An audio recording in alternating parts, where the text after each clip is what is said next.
नमस्कार दोस्तों, आज की इस कहानी में आप सभी का स्वागत है। मेरा नाम रवि है और मैं दिखने में काफ़ी स्मार्ट हूँ। मेरी शादी बड़ोदरा में 10 महीने पहले हुई थी। मैं अपनी शादी के 10 महीने बाद जब पहली बार ससुराल गया तो सबसे ज़्यादा मेरी साली खुश थी। साली का नाम रवीना है। आगे की मज़ेदार कहानी सुनने के लिए वीडियो को एक लाइक करके चैनल को सब्सक्राइब ज़रूर करें तथा बेल आइकन पर क्लिक करना बिल्कुल ना भूलें। चलते हैं अपने खास टॉपिक पर। उस समय उसकी उम्र लगभग 18-19 साल रही थी। वह दिखने में बहुत ही गोरी चिट्टी और खूबसूरत थी। जब कमर लहरा कर चलती तो मैं उसे देखते रह जाता था, क्योंकि शादी के बाद मैं पहली बार ससुराल आया था, इसलिए उससे ज़्यादा खुला हुआ नहीं था। इसके अलावा मैं उसके स्वभाव को भी नहीं जानता था। ससुराल में मुझे रहने के लिए बगल वाला कमरा मिला था। वहाँ पहुँचने के बाद आधा दिन तो बीवी और सास ने पीछा नहीं छोड़ा। दोपहर बाद मेरी साली रवीना ने थोड़ा तैयार होकर मेरे लिए खाना लेकर आई और आते ही, आप तो बहुत बिजी है, साली के लिए आपके पास समय ही नहीं है। बीवी तो हमेशा आपके साथ रहने वाली है, लेकिन साली के दर्शन तो ससुराल आने पर ही होता है। फिर मैंने हाथ पकड़कर उसे अपने पास बिठाया और बोला, देखिए साली जी, आप तो आधी घरवाली है। शुरू का आधा दिन दीदी के लिए था और अब बचा हुआ आधा दिन सिर्फ और सिर्फ आपके लिए है। अब मैं कोशिश करूँगा कि आपके दिल की हर ख्वाहिश को पूरा करूँ, वह भी आपकी तसल्ली होने तक दे। आपने मेरी हर ख्वाहिश को पूरा करने का वादा किया है, अब अपने वादे से पीछे मत हटना। मैंने कहा, जी हम तो सिर्फ आगे ही बढ़ते हैं, पीछे हटना तो हमने सीखा ही नहीं है। आप सिर्फ अपनी उंगली हमें पकड़ा दीजिए, बाकी तो हम खुद पकड़ लेंगे। मेरी बात पर रवीना मुस्कुरा कर बोली, जीजा जी आप तो काफ़ी नोटी है। ये तो मैं चाहती हूँ, पर कुछ काम करना बाकी है, फिर जल्दी से आपको परेशान करने दोबारा आऊँगी। यह कहकर वह नीचे चली गई। उसे देखकर मुझे लगा कि मामला बन सकता है। अब उससे बात कर मैं समझ गया था कि काम हो सकता है। फिर मैं उसका इंतज़ार करने लगा। करीब 1 से 1.5 घंटे के बाद वापस आई और बोली, अब मैं फुर्सत में हूँ, अब मैं शाम तक पूरा दिन आपके साथ गुजार सकती हूँ। यह कहकर वह मेरे पास ही बैठ गई और बोली, अब हम अंतराक्षी खेलेंगे। मैंने कहा, तो ठीक है, लेकिन जो हारेगा उसको क्या सज़ा होगी? और साथ ही यह कहा कि तुम्हारी बहन और सासू माँ ससुर जी कहाँ हैं? तो उसने बताया कि पिताजी काम पर गए हैं, माँ और दीदी दोनों अपने कमरे में सोई है। फिर जब मैं उससे कहा कि जो हारेगा उसको उसकी बात माननी पड़ेगी, तो उसने कहा, जो आप कहें। मैंने कहा, सोच लो, बाद में मना मत कर देना। तो उसने कहा, पीछे हटने वाली तो मैं भी नहीं हूँ। मैंने कहा, हमने खेलना शुरू किया। करीब 1.5 घंटे बाद जब पहली बार हारी तो मैंने कहा, सज़ा के लिए तैयार हो जाओ। उसने कहा, हाँ आप बताइए क्या करना है? तो मैंने कहा, आपको हमारे साथ क्रिकेट खेलना है। तो उसने शर्मा कर कहा, यह कैसे हो सकता है? मैंने कहा, यह तो अभी शुरुआत है, आगे भी बड़ी सज़ा मिल सकती है, और वैसे भी आप आधी घरवाली है, इतना हक तो हमारा बनता ही है। तो उसने शर्मा कर कहा, मैं ऐसा नहीं कर सकती क्योंकि मुझे शर्मा आती है। मैंने कहा, कोई बात नहीं, इस बार हम आपकी मदद कर देते हैं, लेकिन आगे से नहीं करेंगे। उसने कहा, ठीक है, लेकिन आप मेरी मदद कैसे करेंगे? मैंने कहा, आपको तो हमारे साथ खेलने में शर्म आती है। थोड़ी देर बाद बोली, हो, यह कहकर भाग गई। मैं समझ गया कि उसको मनाने में ज़्यादा वक्त नहीं लगेगा, क्योंकि मैं 7 दिन में ससुराल में रुकने वाला था और इतना समय मेरे लिए काफ़ी था। फिर शाम को जब हम नीचे मिले तो वह मुझे तिरछी नज़रों से देख कर मुस्कुरा रही थी, शर्मा भी रही थी। अब तो मेरा दिल खुश हो गया। रात को पत्नी के पास लेटे हुए पायल जी के ख्यालों में खोया हुआ था। दूसरे दिन सुबह नाश्ता करने के बाद मेरी पत्नी पायल ने मुझसे कहा, बाजार जाकर कुछ खरीदारी करनी है, आप बाजार चले जाओ। मैंने कहा, मैं यहाँ कुछ जानता तो हूँ नहीं, तो आप खुद चली जाओ। उसने कहा, ठीक है, मैं चली जाती हूँ।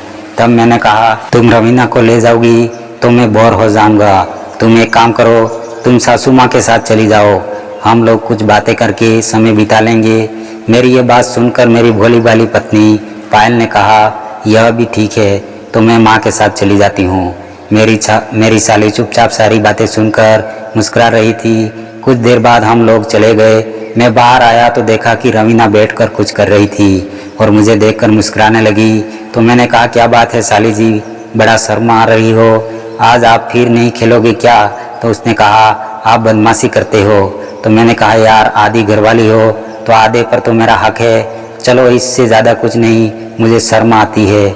मैंने सोचा समय ख़राब करने में कोई फ़ायदा नहीं है, तो मैं उसके पास गया और बोला, देखिए साली जी, मेरा हक है, मैं तुम्हें छोड़ने वाला नहीं हूँ।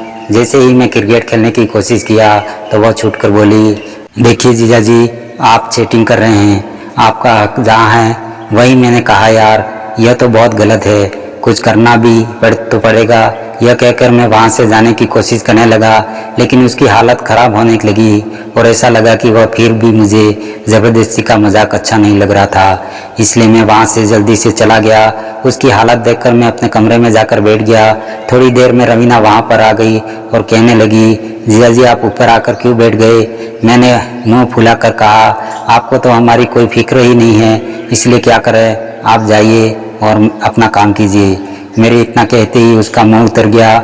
मेरे पास आई और मेरा हाथ पकड़कर बोली, जीजा जी आप तो नाराज़ हो गए, अब आप जैसा कहेंगे मैं वैसा ही करूँगी। मैंने कहा, तो हमने देख लिया, हम तो सिर्फ आपको थोड़ा मज़ा करना चाहते थे, लेकिन आपने मेरा मूड ही ख़राब कर दिया। क्या यह सब आपको अच्छा नहीं लगता? मेरी बात सुनकर वह एकदम मेरे पास आई और बोली, सॉरी जीजा जी, मुझे अच्छा तो लगता है लेकिन डर भी लगता है कि कुछ हो गया, फिर दीदी को पता लग गया तो क्या होगा। मैं बोला, जीजा जी और साली तो ऐसे मौक़े की तलाश में रहते हैं, एक तुम हो कि भाव खा रही हो। तो वह बोली, सॉरी जीजा जी, जो आपको अच्छा लगे। यह कहकर उसने मुझे और मैंने उसको माफ़ कर दिया। अब तो मेरी खुशी का कोई ठिकाना नहीं था, क्योंकि मेरी बीवी के वापस आने का वक्त हो गया था। इसलिए मैंने उसे कहा, रवीना जी तुम्हारी दीदी के आने का वक्त हो रहा है, जल्दी जल्दी में काम खराब हो जाएगा। रवीना ने पहली बार मुझे कहा, ठीक है।